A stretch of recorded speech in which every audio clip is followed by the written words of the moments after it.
जो चाहोगे वही मिलेगा। अपने मन में जिस चीज का विचार करना प्रारंभ करोगे वो चीज तुम्हें मिलने लगेगी। एक दिन गौतम बुद्ध से एक शिष्य ने पूछा, है महात्मा, क्या ऐसा संभव है जो मैं मेरे मन में सोचूं वो सारी चीजें अपने आप मुझे मिलना शुरू हो? बुद्ध उस शिष्य से बोले, ऐसा संभव तो है, लेकिन क्या इसके लिए तुम ये दो चीजें कर पाओगे? शिष्य बुद्ध से बोला, क्या सच में ऐसा संभव होता है?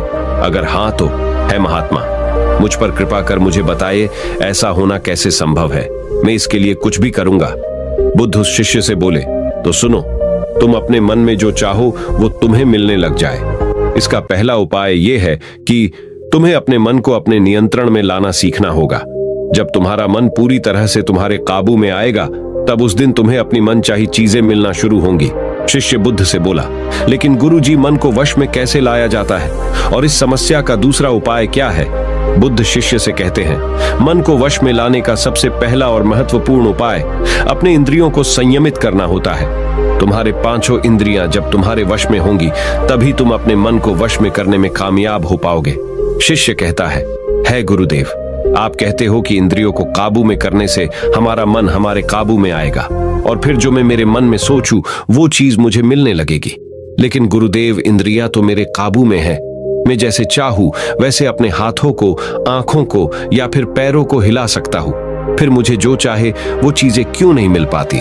बुद्ध शिष्य से कहते हैं, बालक, तुम अपने पांचों इंद्रियों की क्रिया के बारे में अपने मन में विचार कर रहे हो, लेकिन अपने पांचों इंद्रियों को अपने काबू में रखने का असली अर्थ यह है कि तुम्हें किसी भी भौतिक चीज का मोह न रहना। जब मनुष्य के मन के अंदर अलग अलग प्रकार के मोह उत्पादित होते हैं तब उसका मन उन चीजों को देख दुखी होता है, जिस वजह से वो व्यर्थ की चिंता में फंसता चला जाता है। वही जिस इंसान का मन अपने काबू में होता है, ऐसा व्यक्ति किसी भी प्रकार के मन के छलावे में न फंसकर अपने लक्ष्य की ओर अग्रसर होता है और वही व्यक्ति जीवन में आगे जाकर अपने लक्ष्य को पूरा कर जीवन में सफल बन पाता है। शिष्य कहता है महात्मा, मन को वश में करने का सही उपाय क्या है? किस प्रकार मैं अपने मन को अपने वश में ला सकूंगा?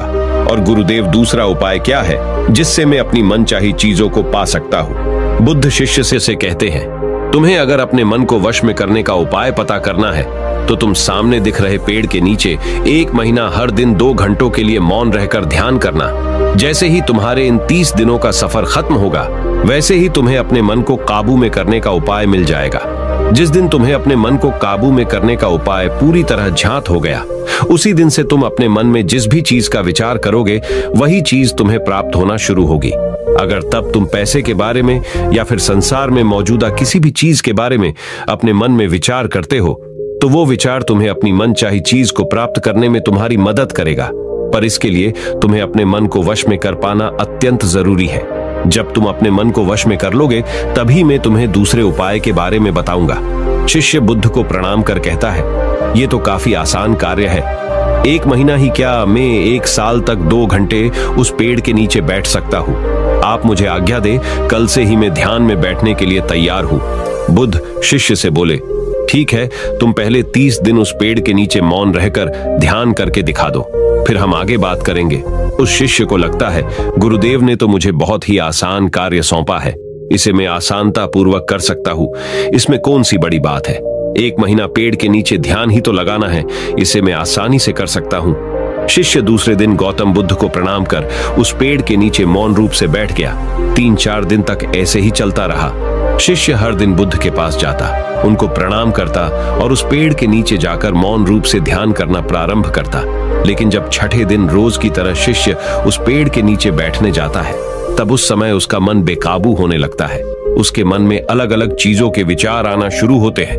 उसने अब तक जिस लोगों से बुरा बर्ताव किया, अपने साथ गुरुकुल में पढ़ रहे भाइयों को उसने हर बार कैसे मूर्ख बनाया और अपनी तारीफ करने के लिए गुरुजी को कब कब झूठ बोला, इन सारी बातों के विचार उसके मन में उत्पादित होने लगे, जिससे उसका पूरी तरह ध्यान में मन लगना बहुत ही मुश्किल होने लगा। थोड़े दिन बीते, आज उस शिष्य का मौन रहकर ध्यान करने का 17वां दिवस था, लेकिन उसके मन में बार बार आते हुए गलत विचार उसे ध्यान को ठीक से करने नहीं दे रहे थे। इसके लिए उसने मन में निर्णय किया, मैं इस समस्या का हल गुरुदेव से पूछता हूँ, उन्हें इसका हल जरूर पता होगा। 18वें दिन शिष्य के मुंह पर आ रहे भाव देखकर बुद्ध पहले ही समझ चुके थे कि आज ये सिर्फ प्रणाम करने नहीं अपितु किसी समस्या का हल पूछने आया है। शिष्य बुद्ध के पास जाता है और कहता है, हे महात्मा, आपके बताए अनुसार मैं हर रोज 17 दिनों से उस पेड़ के नीचे ध्यान लगाने बैठ जाता हूं। शुरुआती दिनों में मैं जब ध्यान लगाने बैठता था तब मेरा मन पूरी तरह लगता था, लेकिन अब उस पेड़ के नीचे जब मैं अपना ध्यान लगाने बैठ जाता हूं तब मेरा ध्यान अच्छे से नहीं लग पाता। मेरे मन में अलग अलग प्रकार के विचार आते हैं। जो विचार मुझे आते हैं उनके बारे में सोचकर मुझे अपनी सोच के ऊपर गुस्सा आने लगता है। मैंने अपने गुरु भाइयों के साथ कितना गलत किया, कितनी ही बार मैंने आपसे प्रशंसा के खातिर झूठ बोला।